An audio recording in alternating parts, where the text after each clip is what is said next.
Hey, and welcome back to the Deliberate Exchange podcast. So, this is kind of breaking out of my regularly scheduled episodes because I keep seeing it everywhere and I wanted to talk about it. This is all about the let them theory. It's become wildly popular by Mel Robbins. She's got a book out right now. She's doing a world tour on it. She's been on all the podcasts. Everybody's talking about it. Everybody's getting tattoos. And so I wanted to talk about it because the concept is amazing. Like, I really do love the idea of it. And it can feel so clean and it's freeing. But then when it actually comes to living it, I feel like people are going to be like, okay, well, I should just let them. But it's a lot harder to live and embody it. So we're going to talk about this let them theory. We're going to talk about how, on paper, it can be amazing and it can be one of the best things that you can practice for your peace, your energy, and your self-worth. But as we've talked about before, knowing it and living it are two totally different things. So I want to break down what the let them theory actually is, why it's so brilliant, and I love Mel Robbins for this, and why so many of us feel like it's almost impossible to embody in the moments that matter the most. So, of course, I'm not going to leave you hanging. We're going to talk about how you can actually bridge the gap so that you can move from understanding it intellectually and to moving into feeling safe enough to actually practice it in your real life, because that is where the real change happens, is when you're actually embodying these things that you pick up on the internet. So let's get into it. Now, what is the let them theory? Now, like I said, you've heard about it before. It's kind of hard not to unless you're living under a rock. But here's the idea in its very simplest form. If somebody wants to lead your life, you let them. If they don't respect your boundaries, let them. If they don't see your value, let them. If they don't invite you, choose you, prioritize you, let them. It's about releasing control over how other people behave. And instead of gripping and convincing or chasing, you actually just let them do whatever it is that they're going to do. Because at the end of the day, trying to control other people and how they see you and how they show up for you and what choices that they make, it's a losing game. And when you let them, you free yourself. You stop wasting energy trying to hold on to people who aren't meeting you where you are. You stop tying your worth to whether or not somebody chooses you. And you shift your focus to the only thing that you can actually control, which is yourself. Right? So this is why it is amazing. Like, it sounds amazing. But this is where we tend to get stuck. So why is it so hard to live by? Right? On one hand, we know that the theory makes sense. And if we want to embody it, why do we struggle so much when it's time to actually practice it? And what I've come to the conclusion is it's a fear of loss. Because letting them doesn't actually mean letting them go. It can feel like letting go of certainty, of connection, of the version of you that was actually defined by being needed, chosen, or validated in the first place. And so it can feel like rejection. It can trigger deep fears of abandonment. It can make you question, like, if I stop fighting for this, does that mean that I was never worth it in the first place? We've been conditioned, especially as women, to believe that our value is tied to how much we're needed, how much we can give, how well we can make people stay, how pretty, pleasing, or productive we can be.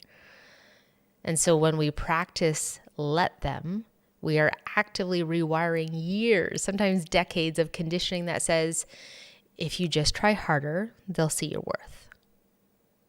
If you just give more, they'll love you more. And if you shrink, dim, or twist yourself just right and contort in all the right ways, they won't leave. Letting them forces us to confront the part of us that still believes that we have to earn what should be freely given. And that's the gap. That's why this is so much easier said than done. So for anybody who's rushed out and got a tattoo about let them, I'm glad that you did, because I want you to embody this principle, but we just need to make it easy for you to actually live it. So how do we go from knowing it, reading it, loving the concept to actually embodying it, right? We need to see what's really going on beneath the surface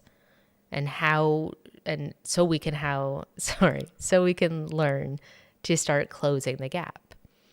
We're going to move from knowing the theory to actually feeling safe enough to live it. And so I've got 3 steps for you. So the first step is I want you to identify where you're holding on. Like if you were to zoom out and look at your life right now, where are you holding on really tightly? Where are you trying to convince someone to see your value? Where are you giving more than you're receiving?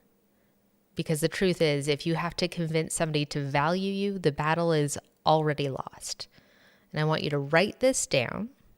No judgment, no attachment to it, name it, because awareness is always the first step to change. The second thing I want you to do is I want you to start shifting from external validation to internal trust. And we've talked about external validation on this podcast before, and it's going to be a recurring theme because I know that in my own experience, it's been one of the harder things to let go of.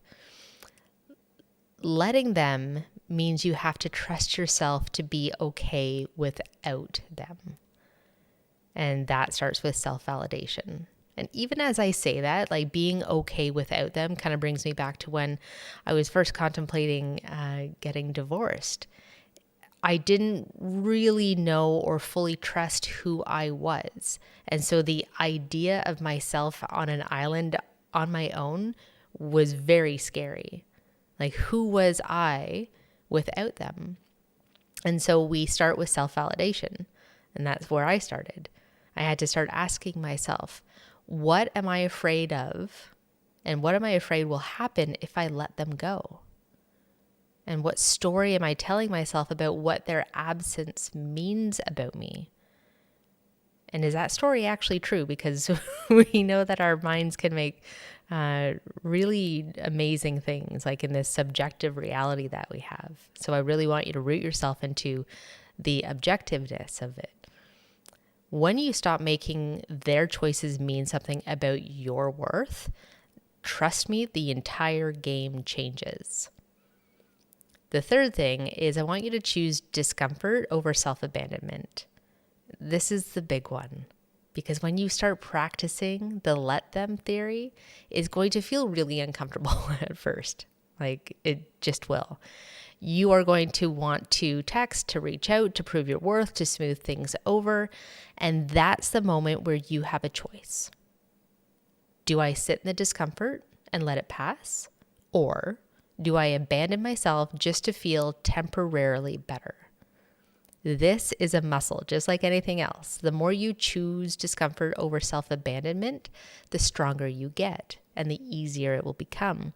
And then soon you'll be realizing that letting them isn't about loss, it's actually about liberation.